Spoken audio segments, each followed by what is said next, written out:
معزز سامعین کرام، آپ سن رہے ہیں دیار اردو چینل پر سید امیر علی کی کتاب تاریخ اسلام، باب نمبر 3، مدینۃ النبی۔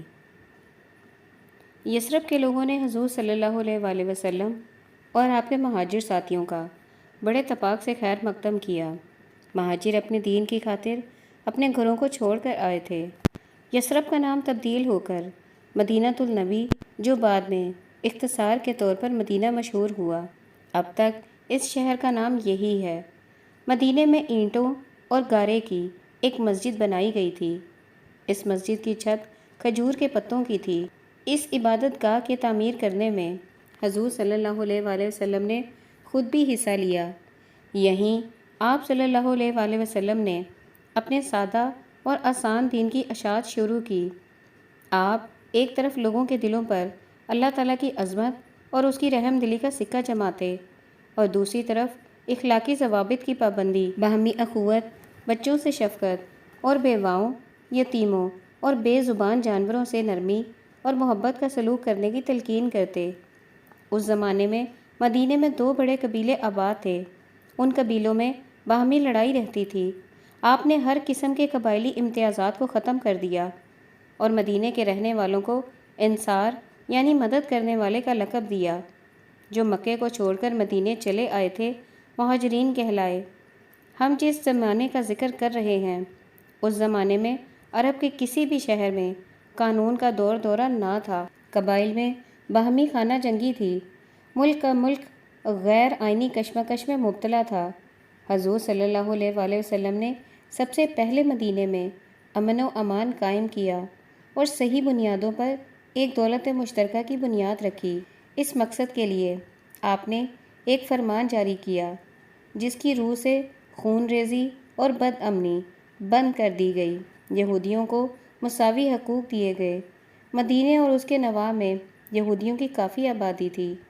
یہودیوں نے عہد کیا کہ ہم مدینے کی حفاظت میں مسلمانوں کا ساتھ دیں گے۔ مکہ کے لوگ اہل مدینہ پر اس وجہ سے ناخوش تھے کہ انہوں نے حضور صلی اللہ علیہ وآلہ وسلم اور مسلمانوں کو پناہ دی تھی۔ مکے کے لوگ مسلمانوں کو انقلاب پسند خیال کرتے تھے۔ چنانچہ مکے اور مدینے کے رہنے والوں میں تصادم ناگزیر تھا۔ دونوں میں پہلی لڑائی بدر کی وادی میں ہوئی۔ اس لڑائی میں مکے والوں کو شکست ہوئی۔ مسلمانوں کے ہاتھ ان کے بہت سے قیدی آئے۔ ان جنگی قیدیوں کے ساتھ بہت نرمی کا برتاؤ کیا گیا۔ ہجرت کا دوسرا سال خاموشی سے گزرتا گیا، لیکن مکے والوں نے حملوں کا سلسلہ جاری رکھا۔ ہجرت کے تیسرے سال ابو سفیان بن حرب بن امیہ، جو بنو ہاشم کا سب سے بڑا مخالف تھا، اپنے ساتھیوں کو لے کر مدینے کے نظم و نسق کے احاطے میں داخل ہو گیا۔ اس حملے کی روک تھام کے لیے مسلمانوں کی جو فوج نکلی تھی، اس کی تعداد بہت کم تھی۔ کوہ احد کے دامن میں لڑائی ہوئی جس میں مدینہ والوں کو شکست ہوئی۔ مکہ والوں کا نقصان اس قدر زیادہ ہوا تھا کہ ان میں اب مدینے پر حملہ کرنے کی سکت باقی نہیں تھی۔ وہ واپس مکہ چلے گئے۔ اب ان یہودیوں نے تنگ کرنا شروع کیا جو مدینہ اور مدینہ کے آس پاس کے قلعہ بند دیہات میں رہتے تھے۔ مدینہ کی چھوٹی سی ریاست کے لیے یہودی مسلسل اور پیہم خطرے کا موجب تھے۔ وہ یہودی جو شہر کے اندر رہتے تھے، اہل مکہ کی جاسوسی کرتے اور بارہا قتل و غارت پر اتر آئے تھے۔ ان اسباب کی بنا پر یہودیوں کے 2 قبیلوں کو جلا وطن کر دیا گیا۔ ہجرت کے 5ویں سال اہل مکہ نے 10,000 کی فوج لے کر مدینہ پر حملہ کیا۔ اتنی بڑی فوج کا مقابلہ کرنے کے لیے 3,000 مسلمان میدان میں نکلے۔ حضور صلی اللہ علیہ وآلہ وسلم کی ہدایت کے مطابق مسلمانوں نے شہر کے غیر محفوظ حصے کے گرد ایک خندق کھودی۔ دوسرے حصوں کی حفاظت بنو قریظہ کے سپرد تھی۔ مدینے کے جنوب میں اس یہودی قبیلے کے بہت سے قلعہ بند گاؤں تھے۔ معاہدے کی روح سے یہ یہودی مسلمانوں کے حلیف تھے۔ ان یہودیوں نے معاہدہ توڑ کر مدینے پر حملہ کرنے والوں کا ساتھ دیا۔ حملہ آوروں نے شہر کا محاصرہ کر لیا۔ اس محاصرے نے بہت طول کھینچا۔ جب کبھی محاصرین شہر پر حملہ کرتے تھے تو حضور صلی اللہ علیہ وآلہ وسلم کی ہدایت کے مطابق مسلمان انہیں پسپا کر دیتے۔ آخر کار محاصرین کے مخالف عناصر جمع ہونے شروع ہوئے۔ بارش اور طوفان سے حملہ آوروں کے گھوڑے مر گئے، ان کا سامان رسد کم ہو گیا۔ مکے کی فوج جس طرح جمع ہوئی تھی اسی طرح منتشر ہو گئی۔ غدار بنو قریظہ کو نظر انداز نہ کیا جا سکتا تھا، کیونکہ ڈر تھا نہ جانے کس وقت مدینے پر حملہ بول دیں۔ چنانچہ ان سے کہا گیا کہ وہ اپنی جگہ چھوڑ کر چلے جائیں۔ انکار کرنے پر ان کا محاصرہ کر لیا گیا اور کہا گیا کہ وہ جس شرط پر چاہیں اپنے آپ کو مسلمانوں کے حوالے کر دیں۔ انہوں نے یہ شرط پیش کی کہ ہمیں وہی سزا دی جائے جو سعد بن معاذ تجویز کریں۔ سعد بن معاذ ایک بہادر سپاہی تھے، وہ حملے کے دوران میں زخمی ہو گئے تھے، وہ ان زخموں سے جاں بر نہ ہو سکے اور اس واقعے کے دوسرے دن وفات پا گئے۔ انہوں نے یہودیوں کی غداری سے برہم ہو کر یہ فیصلہ دیا کہ لڑنے والے یہودیوں کو قتل کر دیا جائے اور ان کے بیوی بچوں کو مسلمانوں کا غلام بنا لیا جائے۔ اس سزا پر عمل کیا گیا۔ بظاہر یہ سزا بہت کڑی معلوم ہوتی تھی، لیکن اس زمانے کے مروجہ آئین جنگ میں ایک عام بات تھی۔ اہل مکہ کی اس ناکامی کے بعد جزیرہ نما عرب میں نیا مذہب بڑی تیزی سے پھیلنا شروع ہوا۔ یکے بعد دیگرے عرب قبائل اپنے پرانے دستور کو ترک کر کے اسلام میں داخل ہوتے چلے گئے۔ ہجرت کے چھٹے سال حضور صلی اللہ علیہ وآلہ وسلم نے کوہ سینا کے سینٹ کیتھرائن کے راہب خانے کے راہبوں اور عیسائیوں کے نام ایک فرمان جاری کیا۔ یہ فرمان رواداری کی ایک بہت بڑی یادگار ہے۔ اس فرمان کے ذریعے حضور صلی اللہ علیہ وآلہ وسلم نے عیسائیوں کو نہایت اہم مراعات دیں اور مسلمانوں کو اس فرمان کے شرائط کی خلاف ورزی کے لیے شدید سزاؤں کا مستوجب قرار دیا گیا۔ اس فرمان کے ذریعے حضور صلی اللہ علیہ وآلہ وسلم نے اپنی ذات گرامی اور دوسرے مسلمانوں پر عیسائیوں کی حفاظت لازم قرار دی، انہیں ہر قسم کے نقصان سے بچانے کی تلقین کی۔ راہبوں کے گھروں اور کلیساؤں کی حفاظت مسلمانوں پر فرض کر دی گئی۔ عیسائیوں پر ناروا ٹیکس لگانا، کسی پادری کو گرجے سے نکالنا، کسی عیسائی کو ترک مذہب پر مجبور کرنا، کسی عیسائی زائر کو زیارت کرنے سے روکنا، کلیساؤں کو مسجد یا مسلمانوں کے لیے رہائشی مکان بنانے کے لیے گرانا، ان سب کی ممانعت کر دی گئی۔ ان عیسائی عورتوں کو جنہوں نے مسلمانوں سے شادی کر لی تھی اپنے مذہب پر چلنے کی پوری آزادی تھی اور اس بنا پر ان سے سختی کرنے کو روک دیا گیا تھا۔ عیسائی اپنے گرجاؤں کی مرمت کے لیے مسلمانوں سے مدد لے سکتے تھے، مسلمانوں پر ان کی امداد لازمی تھی۔ حضور صلی اللہ علیہ وآلہ وسلم نے شاہ ایران اور بزنطین کے شہنشاہ کیسر روم کے پاس اپنے ایلچی بھیج کر انہیں اسلام قبول کرنے کی دعوت دی۔ بزنطین کے شہنشاہ نے آپ کے ایلچی سے شریفانہ سلوک کیا۔ شاہ ایران نے آپ کے ایلچی کی بے عزتی کر کے اسے اپنے دربار سے نکال دیا۔ شہنشاہ بزنطین کے ماتحت ایک دوسرے عیسائی حاکم کے پاس بھی ایلچی بھیجا گیا تھا۔ یہ حاکم دمشق کے قریب رہتا تھا۔ اس حاکم نے ایلچی کو قتل کر دیا تھا۔ ہجرت کے 7ویں سال خیبر کے یہودیوں نے بغاوت کی، لیکن انہیں بہت جلد متباہ کر لیا گیا۔ ایک مقررہ لگان کے عوض ان کی زمینوں اور جائیدادوں کو ان کے پاس ہی رہنے دیا گیا۔ انہیں مذہب کی آزادی بھی دی گئی۔ مکے والوں کے ساتھ ایک معاہدے کی روح سے مسلمانوں نے خانہ کعبہ کا حج کیا۔ مکے کے لوگ چونکہ حضور صلی اللہ علیہ وآلہ وسلم اور آپ کے ماننے والوں سے دور رہنا چاہتے تھے، اس لیے انہوں نے شہر خالی کر دیا۔ 3 دن بعد مسلمان مدینہ لوٹ گئے، تب مکے والے اپنے گھروں میں واپس آئے۔ تھوڑی مدت کے بعد مکے والوں اور ان کے ساتھیوں نے ایک ایسے قبیلے پر حملہ کیا جو مسلمانوں کے ساتھ دوستانہ تعلقات قائم کیے ہوئے تھا۔ اس قبیلے کے بہت سے لوگ مارے گئے تھے۔ اس قبیلے نے حضور صلی اللہ علیہ وآلہ وسلم کے پاس حملہ آوروں کی سرکوبی کے لیے درخواست کی۔ مکہ میں دہشت اور بدامنی کا دورہ کافی مدت تک رہ چکا تھا۔ اس درخواست پر حضور صلی اللہ علیہ وآلہ وسلم 10,000 مسلمانوں کی فوج لے کر بت پرستوں کا مقابلہ کرنے کے لیے نکلے۔ 2 قبیلوں کی معمولی مزاحمت کے بعد مسلمان مکہ میں داخل ہو گئے۔ اس طرح نبی کریم صلی اللہ علیہ وآلہ وسلم اس شہر میں داخل ہو گئے جو آپ سے بہت برا سلوک کر چکا تھا۔ اب یہ شہر آپ کے رحم و کرم پر تھا، لیکن فتح کی گھڑی میں ہر پچھلی اذیت بھلا دی گئی، ہر برائی کو معاف کر دیا گیا۔ صرف 4 مجرموں کو، جنہیں انصاف مجرم قرار دیتا تھا، حضور صلی اللہ علیہ وآلہ وسلم نے مستوجب سزا ٹھہرایا۔ آپ ایک فاتح کی حیثیت سے اپنے شدید ترین دشمنوں کے شہر میں داخل ہوئے۔ مسلمان فوج آپ کے پیچھے پیچھے تھی۔ اس شہر میں فوج کا داخلہ پرامن اور خاموش تھا۔ نہ کوئی مکان لوٹا گیا اور نہ کسی عورت کی توہین کی گئی۔ کسی نے یہ ٹھیک کہا ہے کہ فتوحات کی تاریخ میں اس نوعیت کے داخلے کی مثال نہیں ملتی، لیکن ان کے بتوں کے توڑنے میں کسی قسم کی نرمی نہ کی گئی۔ بت پرست مغموم چہرے بنا کر ان بتوں کی شکست و ریخت کو دیکھ رہے تھے جن کی وہ پوجا کرتے تھے۔ اب ان پر صداقت آشکار ہوئی۔ انہوں نے اس پرانی آواز کو سنا جس کی وہ ہنسی اڑا چکے تھے۔ انہوں نے اس نبی کو جب وہ بتوں کو توڑ رہا تھا یہ کہتے ہوئے سنا، صداقت آن پہنچی ہے، ہاں باطل ٹوٹنے ہی کے لیے ہے۔ ان کے معبود کس قدر کمزور اور ہیجان تھے۔ ہجرت کا 9واں سال اسلامی تاریخ میں وفود کا سال کہلاتا ہے، کیونکہ اس سال دور دراز اور مختلف مقامات کے وفد اسلام قبول کرنے کے لیے مدینہ آئے۔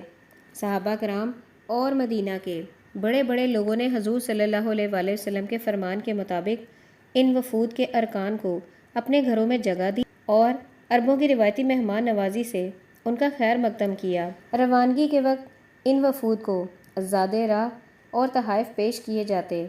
عام طور پر ان وفود کے ساتھ ایک تحریری معاہدہ کیا جاتا تھا جس کی روح سے قبائل کو مختلف حقوق دیے جاتے تھے۔ نو مسلم قبائل کو اسلام کی تعلیم دینے کے لیے مبلغ بھی ان کے ساتھ کر دیے جاتے تھے۔ یہ مبلغ ان قبیلوں کی بری عادتوں کو مٹاتے۔ مختلف علاقوں میں جن مبلغوں کو بھیجا جاتا انہیں حضور صلی اللہ علیہ وآلہ وسلم عام طور پر یہ ہدایت کرتے تھے، لوگوں کے ساتھ نرمی سے برتاؤ کرو، سختی سے گریز کرو، ان کے دل بڑھاؤ اور انہیں حقارت سے نہ دیکھو۔ تمہیں اہل کتاب میں سے بہت سے لوگ ایسے ملیں گے جو تم سے یہ دریافت کریں گے کہ بہشت کی کلید کیا ہے۔ تم انہیں جواب میں کہنا کہ بہشت کی کلید اللہ کی صداقت کو تسلیم کرنا اور نیک کام کرنا ہے۔ جب عرب قبائل جوک در جوک اسلام میں داخل ہونے شروع ہوئے تو حضور صلی اللہ علیہ وآلہ وسلم نے محسوس کیا کہ وہ اپنا کام کر چکے ہیں۔ مقررہ وقت کو آتا دیکھ کر آپ نے مکے کا آخری حج کرنے کا ارادہ کیا۔ 23 فروری 632 عیسوی کو آپ مسلمانوں کی بہت بڑی تعداد کو لے کر مدینے سے مکہ کو روانہ ہوئے۔ 7 مارچ 632 عیسوی کو آپ مکہ پہنچے۔ حج کے تمام فرائض انجام دینے کے بعد آپ نے جبل عرفات کی چوٹی پر کھڑے ہو کر جو خطبہ دیا اس کے الفاظ آج بھی مسلمانوں کے دلوں میں زندہ ہیں۔ مدینہ واپس آ کر آپ عرب صوبوں اور عرب قبیلوں کے نظم و نسق میں مصروف ہو گئے۔ صوبوں اور مختلف قبیلوں کے پاس عامل بھیجے گئے تاکہ وہ لوگوں کو اسلام کے فرائض سے آگاہ کر سکیں، عدل و انصاف قائم کریں اور زکوٰۃ وصول کریں۔ حضور صلی اللہ علیہ وآلہ وسلم کی زندگی کے آخری ایام نہایت شاندار تھے۔ انہیں سکون قلب اور اطمینان حاصل تھا۔ آپ اپنی وفات سے 3 دن پہلے تک نمازوں میں مسلمانوں کی امامت فرماتے رہے، حالانکہ آپ بہت کمزور ہو چکے تھے۔ آدھی رات کے وقت آپ اس قبرستان میں تشریف لے گئے جہاں صحابہ کرام مدفون تھے۔ آپ نے ان کے حق میں دعا فرمائی اور آنسو بہائے تاکہ اللہ تعالیٰ انہیں اپنی رحمت کے آغوش میں لے لے۔ ایام علالت میں آپ حضرت عائشہ کے ہاں قیام فرما تھے۔ یہ مکان مسجد کے بالکل متصل تھا۔ آپ میں جب تک توانائی تھی آپ مسجد میں نماز ادا کرتے رہے۔ جب آپ آخری مرتبہ مسجد میں آئے تو حضرت علی اور فضل بن عباس آپ کو تھامے ہوئے تھے۔ اللہ تعالیٰ کی تعریف اور توصیف بیان کرنے کے بعد آپ نے مسلمانوں سے مخاطب ہو کر فرمایا، مسلمانوں، اگر میں نے تم میں سے کسی کو تکلیف پہنچائی تو میں اس کا جواب دینے کے لیے موجود ہوں۔ اگر میں نے تم میں سے کسی کا کچھ دینا ہے تو میرے پاس جو کچھ ہے وہ سب تمہارا ہے۔ زاں بعد آپ نے مہاجرین کے لیے اللہ کے رحم و کرم کی دعا کی۔ زاں بعد آپ نے حاضرین کے لیے اللہ کے رحم و کرم کی دعا کی۔ آپ نے ان لوگوں کے لیے بھی دعا کی جو دشمنوں کے ہاتھوں شہید ہو چکے تھے۔ مسلمانوں کو مذہبی فرائض ادا کرتے رہنے کی ہدایت کی۔ مسلمانوں کو نیکی اور پاکیزگی کی زندگی بسر کرنے کی تلقین کی۔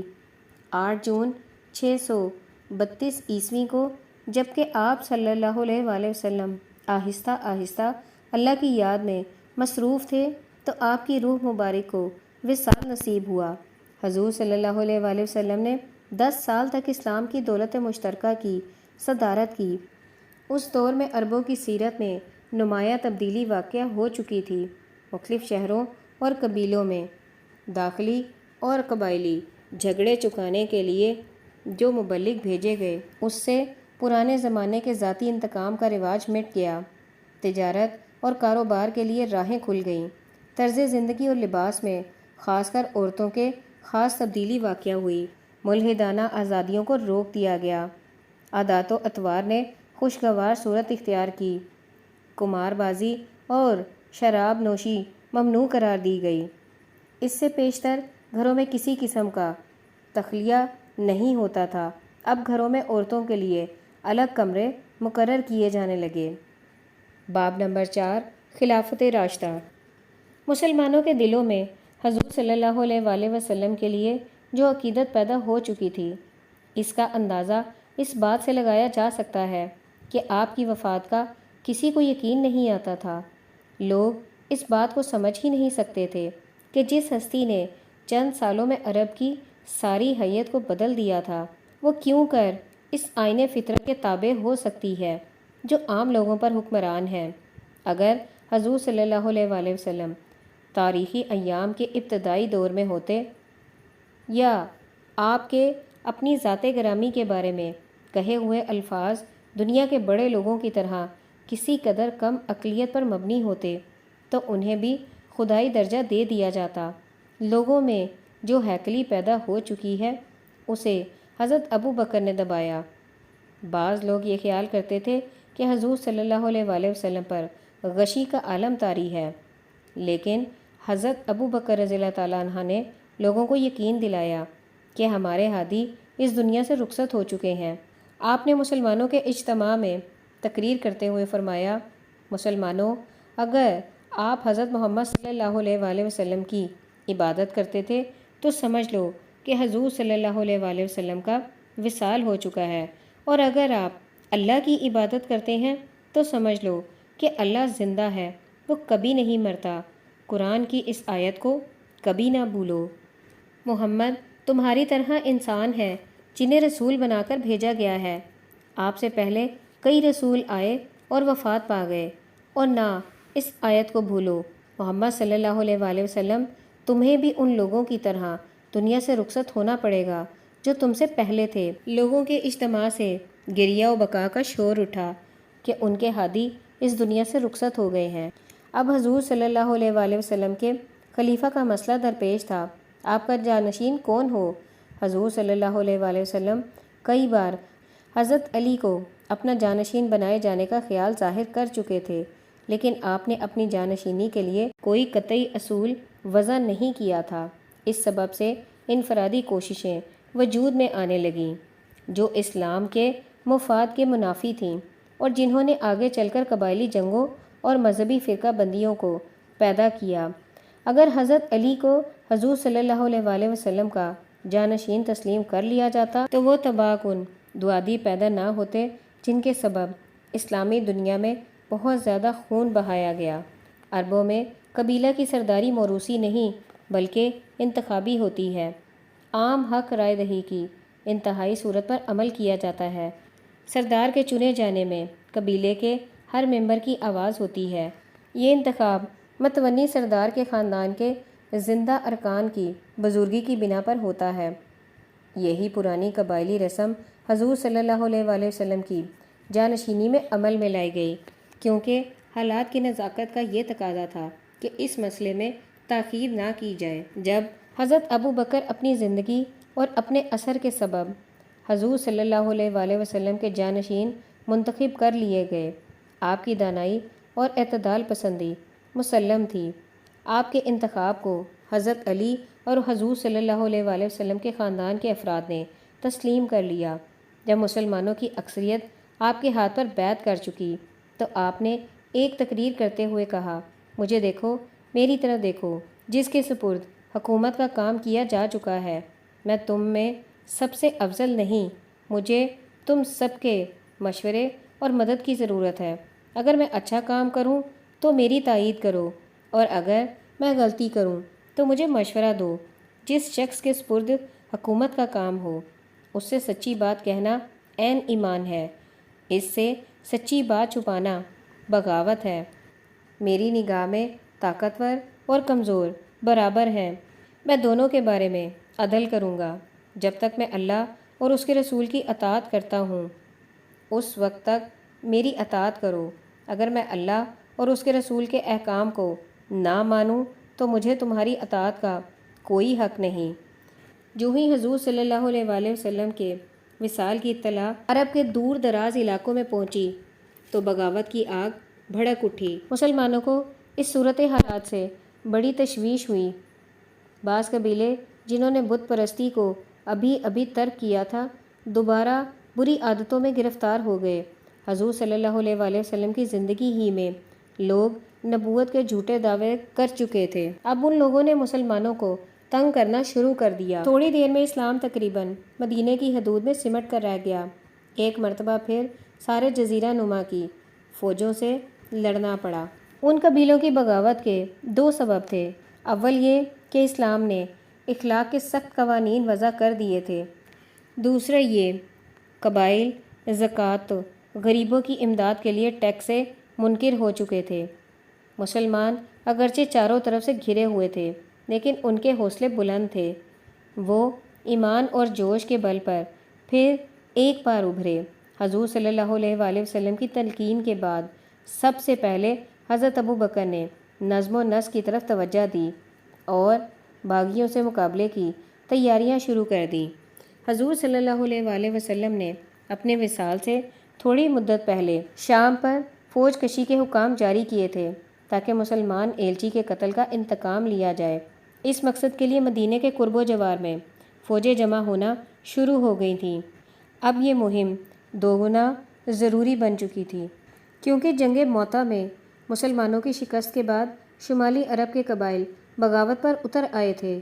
موتا میں حضرت زید شہید ہوئے تھے۔